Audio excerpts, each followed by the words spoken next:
예, 안녕하십니까. 매버릭TV 구독자 여러분. 일주일 만에 인사드립니다. 죄송합니다. 제가 정부 어디 부처에 파견을 나가 있어서 이 몸이 묶여 있다 보니까, 이게 컨텐츠를 만드는 시간이 쉽게 확보가 되지를 않네요. 제가 반도체 다음으로 주목하고 있는 제약 바이오 섹터에 대한 말씀, 가능하면 제가 10편 시리즈로 말씀드리려고 합니다. 빅파마 트렌드를 위주로요. 왜 그러냐? 이게 세 가지 메가 트렌드가 작동을 하고 있는 것 같습니다. 맨 밑에 보면 우리가 지금 관심을 갖고 있는 AI, 이게 이제 바이오 분야에 응용이 많다는 건 다 알고 계실 거고요. 그다음에 소시오 에코노믹 트렌드로 인구 고령화. 이게 이제 알츠하이머만 생각하시는 분들이 많을 텐데 결국에는 나이가 들면은 다 암이 오거든요. 어떤 형태로든요. 죽은 다음에 자연사에 있다 그래도 분해해 보면 분해가 아니라 부검을 해보면 암이 이미 다 번져 있는 경우도 많아요. 그 다음에 마지막으로는 이제 정책적인 원빅 뷰티풀 빌.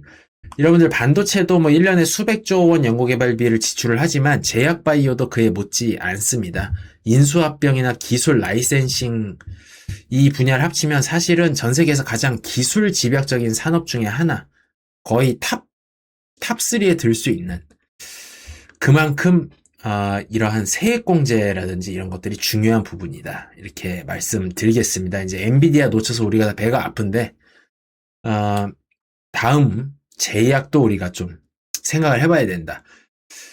이러한 메가 트렌드 혹은 훈풍을 한번 타면은 시장 규모가 가장 크다라는 게 이제 GLP-1이죠. 마운자로 뭐 웨고비, 위고비라고 하는데 외국 사람들은 웨고비라 그래요. 이러한 약들이 굉장히 큰 흥행을 일으켰죠. 전체적인 시장 규모가 1년에 판매 매출액이 2030년에는 200조 원으로 거의 지금 면역 항암제가 GLP-1보다는 유사 GLP-1 약제보다 시장 규모가 두세 배 크거든요. 근데 그거를 거의 따라잡을 것 같습니다. 뭐 사실 모든 제약 회사들의 키 파이프라인은 GLP-1 등장 이전에는 사실은 종양이었습니다. 암과의 전쟁이 사실은 가장 큰 제약의 연구개발의 동인이었다. 이것도 이제 참고로 알아보시면 좋을 것 같아요. 메가 카테고리라고 하면은 이게 막 성장률이 막 588% 이렇게 나오고 지금 펩시, 콜라도 장사도 잘 안 되고 비만 수술도 42% 줄었고 여러 가지 파급 효과가 나오고 있죠. 그만큼 메가 트렌드 다음에 올 거를 우리가 예상을 하는 게 중요한데 그것이 항암과 면역 그리고 이 두 개가 합쳐진 면역 항암제 분야가 아닌가 개인적으로 생각합니다. 포텐셜이 있다 그러면은 이쪽이 상당히 유망하고 가장 활발한 연구개발과 기술 라이센싱이 이루어지는 분야다. 여기까지 보시고, 우리 채널은 원래 이제 충성도가 높고 좀 수준이 있는 분들이 보는 채널이야. 그래서 이게 지금 나가신 분들은 참 아쉽게 생각합니다, 제가. 제 스스로에 대해서도 아쉽고, 또 나가신 분들이 또 이런 귀중한 내용을 들으셔야 되는데 아쉽고. 제가 여기 보면 현대 항암 면역 무기고를 8개를 적어놨어요. 하나하나 이제 소개를 드리겠습니다. 이게 암이라는 거는 내 세포가 고장이 난 거예요. 그러니까 외부에서 바이러스가 들어온다든지 이런 게 아니라 내가 원래 갖고 있던 세포가 고장이 나서 약간 좀 변태적인 애들이 이제 등장을 해가지고 자가 증식을 하고 몸을 해친다 이렇게 보시면 되는데 원래 나의 일부분이기 때문에 표적을 한다든지 이렇게 때릴 수 있는 게 나까지 같이 때려야 돼요. 이게 백혈구가 혹은 T셀, 그 면역세포가 내 세포하고 암세포를 구별을 잘 못하는 게 암세포가 치료가 어려운 이유거든요. 골라 죽이기가 어렵습니다. 여러분들 항암 치료 받으면 머리 빠지고 뭐 노화가 오고 이런 게 다 내 세포를 같이 때릴 수밖에 없기 때문이에요. 내 일부가 병으로 변한 거기 때문에 4대 흐름이 이제 있는데 원래는 수술, 이제 고용암 종양 덩어리를 외과적인 방법으로 떼어낸다든지 방사선으로 그냥 내 세포가 죽든 말든 저 암세포를 죽여야 되겠다 이렇게 무차별 폭격을 하던 게 이제 1차적인 거고 그 다음엔 이제 키모테라피라 그러죠. 이제 화학적으로 종양세포를 타격을 하는 거. 근데 이것도 표적 치료라고 보기는 어렵고요. 뭐 이제 결국에는 그 암세포만 구별해서 때린다 이렇게 했는데 이게 또 잘 안 되기 때문에 결국에는 내 몸에 있는 면역 체계를 암세포를 더 구별을 잘할 수 있도록 하는 이런 방향으로 항암 치료가 발전해 왔다라는 것도 말씀을 드립니다.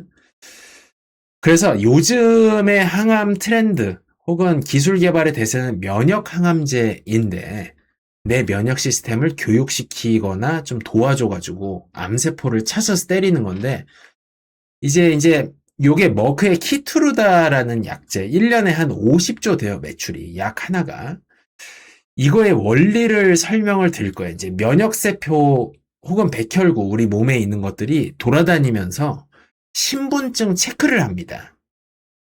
너 진짜 정상세포 맞아? 너 간첩이나 너 나쁜 놈 아니야? 이렇게 하고 내미는 게 PD1이라고 하는 그러한 신분증 체크를 단백질을 쑥 내놔요. 그러면은 정상세포들은 PDL1이라고 하는 나 이거 정상세포입니다. 나 나쁜 사람 아닙니다. 요거를 보여주면 T세포 우리 몸의 면역세포가 이거를 그냥 무시하고 지나가요.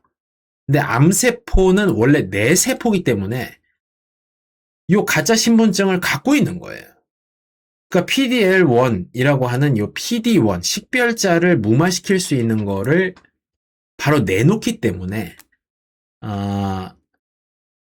이게 우리 면역 체계가 작동을 안 하는 거거든요. 근데 키트루다 머크의 약제입니다. 이 머크의 키트루다라는 거는 T세포에 대해서 그 신분증 체크를 하지 말고 그냥 수상하면 때려 죽여라. 이러한 작용을 하게끔 만든 약이에요. 그러니까 이게 정상세포냐 아니면 나쁜 세포냐 이렇게 한번 검증을 하는 절차를 생략시켜버리는 약이 키트루다인 겁니다.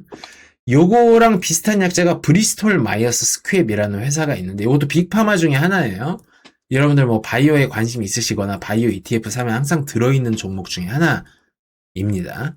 이 두 회사가 면역 항암제 가지고 이제 사실은 혈투를 벌였는데 임상에서 좀 머크가 브릴리언트한 방법으로 1차전에선 승리를 했죠. 그래서 어쨌든 면역 항암제의 원리를 대충 설명을 드렸습니다. 키트루다라고 하는 제일 잘 나간 약제는 우리 몸에 있는 면역세포가 돌아다니면서 그냥 아무나 PD1 이거 체크 안 하고 그냥 나빠 보이면 때리게 만든 그러한 약제다. 문제가 있겠죠? 정상세포는 PDL1을 내미는데도 때리는 거예요. 그러니까 사실은 정밀한 표적 치료는 안 되는 단점이 있는 거예요. 그래서 키트로다가 병용 투여, 다른 약제하고 섞어서 쓰는 경우가 많은 겁니다. 좀 오늘 내용이 어려운데 좀 차분하게 듣다 보시면 그리고 AI 밑에 그 프리미엄 쓰시는 분들은 재미나이가 있죠. 여러 가지 물어보시면 굉장히 흥미로운 내용이 될 거라고 생각합니다. 이번 시리즈 10편을 보시면 현대 바이오 제약 분야에서 어떠한 빅파마들의 흐름이 있는지 정리가 되도록 제가 구성을 했으니까요. 제가 오랜만에 방송을 하니까 조금 이 내용도 어렵고 좀 산만하네. 그래도 집중해서 진행해 보도록 하겠습니다. 표적 치료라고 하는 거, 그리고 암세포의 특징, 이 다음으로 설명을 드릴 거는 또 다른 기전이거든요. 이 암세포라고 하는 거는, 무한 증식에 가까운, 그러니까 원래 세포는 50에서 60번을 분열을 하게 되면은 자동적으로 텔로미어라고 하는 게 닳아서 죽게 되어 있습니다. 이게 이제 노화의 메커니즘인데, 암세포는 그렇지 않아요. 여러분들 뭐 아시는 분들은 아시겠지만 1960년대에 암세포를 어디서 채취한 게 어디 중국 사람일 거예요. 그게 아직까지도 살아가지고 전 세계 실험실에서 배양을 해서 연구 대상으로 쓰이고 있거든요. 근데 이게 또 바이오약품이 아니라 알약을 먹으면 들어가서 이 증식하는 메커니즘을 파괴하는 알약도 있습니다. 요것도 나중에 설명을 드릴 거예요. 그다음에 요즘에 그 유도 미사일 항암제라고 불리는 ADC라고 하는 게 있습니다. 요거의 원리는 뭐냐면 암세포를 찾아내는 그러한 항체라는 거 어디 달라붙는 거거든, 표적이 있으면요. 그 암세포라는 거는 또 무한 증식을 해야 되기 때문에 영양분을 많이 달라고 위에다가 영양분을 빨아먹을 수 있도록 표시를 하는, 마치 우리가 뭐 어디서 시위하듯이 그러한 표적 단백질을 엄청나게 많이 만들어요. 정상세포보다. 정상세포 하루 3끼 먹는다 그러면 얘는 하루에 10끼, 20끼, 100끼를 먹는 애들이 나오는 거예요. 그래서 이거에다가 잘 달라붙는 항체를 만든 다음에 여기 딱 붙으면은 그때 이제 DNA 혹은 그 세포를 파괴하는 독약을 함께 매달아 놓은 것이 ADC, 유도미사일 표적치료 항암제가 되겠습니다. 굉장히 좀 이슈가 됐었죠, 연초부터. 요것도 이제 설명을 드릴 거고요. 그 다음에 요거는 이제 브리스톨 마이스 퀴비 하고 있는 걸로 제가 기억이 되는데, 2개의 표적을 동시에 타격하는 이중 항체라는 게 있습니다. 원래 항체는 하나의 표적 단백질, 제 이제 얘기가 어려운데 밥 달라고 막 이렇게 막 위에다가 달아놓은 신호 그 하나만 포착을 하는데, 요 이중항체라고 하는 거는 그것도 잡고 암세포가 또 뭘 하냐 그러면은 혈관을 많이 만들어야 돼요. 영양분을 많이 빨아야 되니까. 그래서 그 혈관을 만드는 그 물질을 VEGF라고 합니다. 요거를 많이 만들어요. 그러니까 요거까지 잡아내는, 요거랑 결합을 하는 기능까지 합쳐진 것이 이중항체라고 보시면 되겠습니다. 뭐 얘기가 이제 좀 복잡하네요. 그 다음에 CAR-T라고 하는 게 제가 옛날에 노바티스 얘기 드릴 때 킴리아라는 약제를 설명을 드렸었죠. 우리 몸에 있는 백혈구를 채취를 해요. 이제 암세포라는 게 구별이 어렵기 때문에 이 백혈구에다가 암세포의 표적을 할 수 있는 그러한 개조를 해가지고 외부에서 배양을 합니다. 그래서 그거를 냉장 보관해서 배송을 해가지고 자기 몸에 다시 꽂아 놓는 거예요. 그러면은 이게 자기 맞춤형 약이 돼버리기 때문에 신체에서 면역 반응이나 거부 반응이 거의 없어요. 그러니까 요 더듬이가 달린 항암의 기능, 암세포를 표적해서 때릴 수 있는 고러한 백혈구로 개조를 해서 다시 넣어주는 겁니다. 근데 여기에도 좀 치명적인 단점들이 있어요. 대표적인 기업이 이제 노바티스가 있고요. 요건 이제 혈액암에 잘 듣습니다. 이 종양세포라는 게 계속 몸을 계속 돌아다니는 거예요. 혈액암이라는 건. 그 다음에 이제 고형암이라고 하더라도 얘네들이 한 장소에만 있지 않고 만약 간암이라 그러면 간에서 빠져나가고 다른 데로 전이가 되는 게 힘든 거거든요. 요거를 타겟한 약도 또 말씀드릴 거고, 또 하나 무슨 기전이 있냐면 mRNA 백신이라는 게 있습니다. 만약에 여러분들이 고형암이 있는데 대장암이 있는데 그 종양덩어리를 떼어냈어요. 혹은 아까 말씀드린 여러 가지 항암제로 파괴를 시켰어요. 그러면 여기서 암세포의 잔해들이 나옵니다. 그럼 T세포는 구별을 정확하게 못하는데 요거를 AI 시스템으로 이 암의 잔해들을 이렇게 분석을 하다 보면 구별할 수 있는 지점이 나와요. 그럼 그거를 mRNA 백신 코로나 때 하듯이 항체를 만들 수 있도록 그거랑 비슷한 형태의 단백질을 몸 안에서 합성할 수 있도록 백신을 놓는 겁니다. 그러니까 백신을 요걸 맞으면 mRNA 백신 맞으면 암세포랑 비슷한 형태의 단백질 구조를 몸 안에서 생성을 시키는 거예요. 일부러. 암은 아니고 암의 잔해를. 그럼 그걸 보고 우리 면역세포가 보고 가서 배우는 거예요. 이렇게 생긴 애들은 지금 외부의 침입자니까 죽여야 된다라고 학습이 되는 겁니다. 그럼 얘네가 나중에 증식을 하게 되면 몸 안을 돌아다니게 되면은 암이랑 비슷한 내가 몸에서 떼어내거나 다른 항암제로 죽인 애들하고 비슷한 애들이 발견되면 공격을 하는 거예요. 요게 수술이나 항암치료 이후에 재발을 방지하는 데 있어서 굉장히 효능을 낸다라고 하는 어떤 이론적인 연구 결과. 요건 이제 바이오 엔텍인가 그 독일 회사 있어요. 모더나하고 같이 유명했었던 거기서 개발을 하고 있는 거고요. 그다음에 아예 그 종양세포를 안에 들어가가지고 파괴하는 기전도 있고요. 또 방사성 의약품이 있습니다. 옛날에는 이제 방사선을 전신에 쐬가지고 내 세포도 죽고 암세포도 죽고 거의 동귀어진 이런 개념이었는데 이제는 방사선 쬐는 게 아니라 아까 말씀드린 것처럼 항체가 종양세포에 갔다가 비교적 높은 확률로 붙으면 독소가 아니라 방사성 동위원소를 넣어가지고 암세포를 죽이는 거예요. 이것도 완벽하진 않은데 노바티스에서 플루빅토라고 하는 약제가 이 개념을 실현하려고 노력을 하고 있습니다.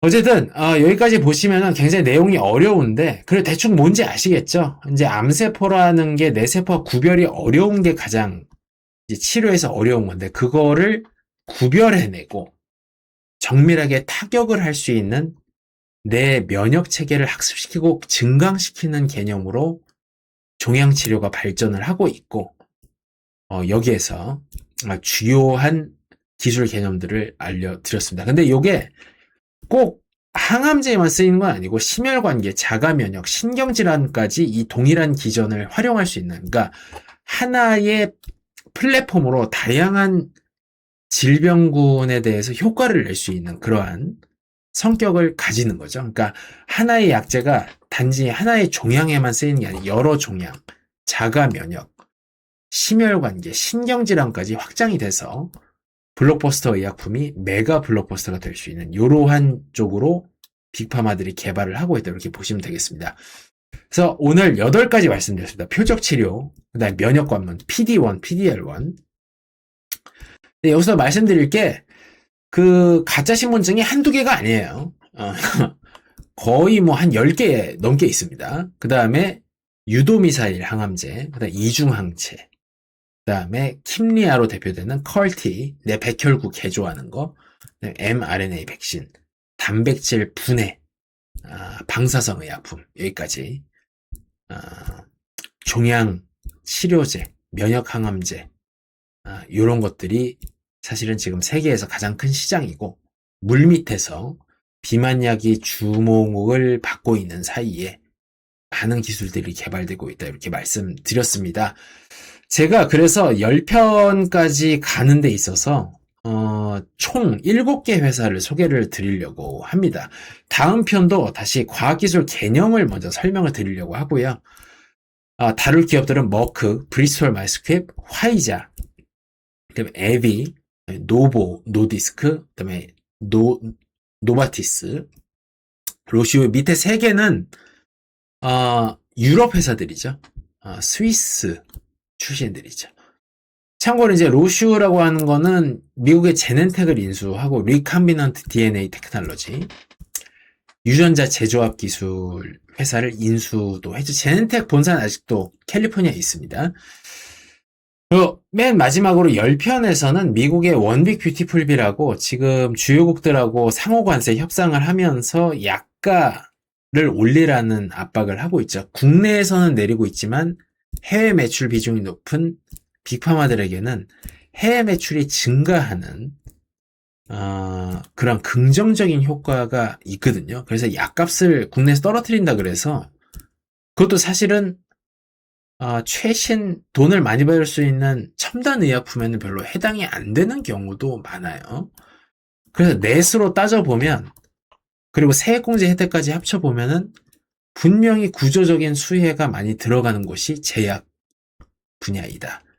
이렇게 말씀을 드리겠습니다. 제가 오늘 좀 말씀이 길었는데 2부, 3부로 곧 찾아뵙도록 하겠습니다. 여러분들 어려운 내용 시청해주셔서 감사드리고요. 제가 곧 반도체, 인텔, 테라팹, 스페이스X, 그 다음에 엔비디아의 GPU를 넘어서는 HBM의 독주를 막을 수 있는 어떤 기술, 소프트웨어와 어떤 메모리 기술의 발전, 동향도 6월 안에 재미있는 소식 전해드릴 수 있도록 하겠습니다. 1편 시청해주셔서 감사합니다.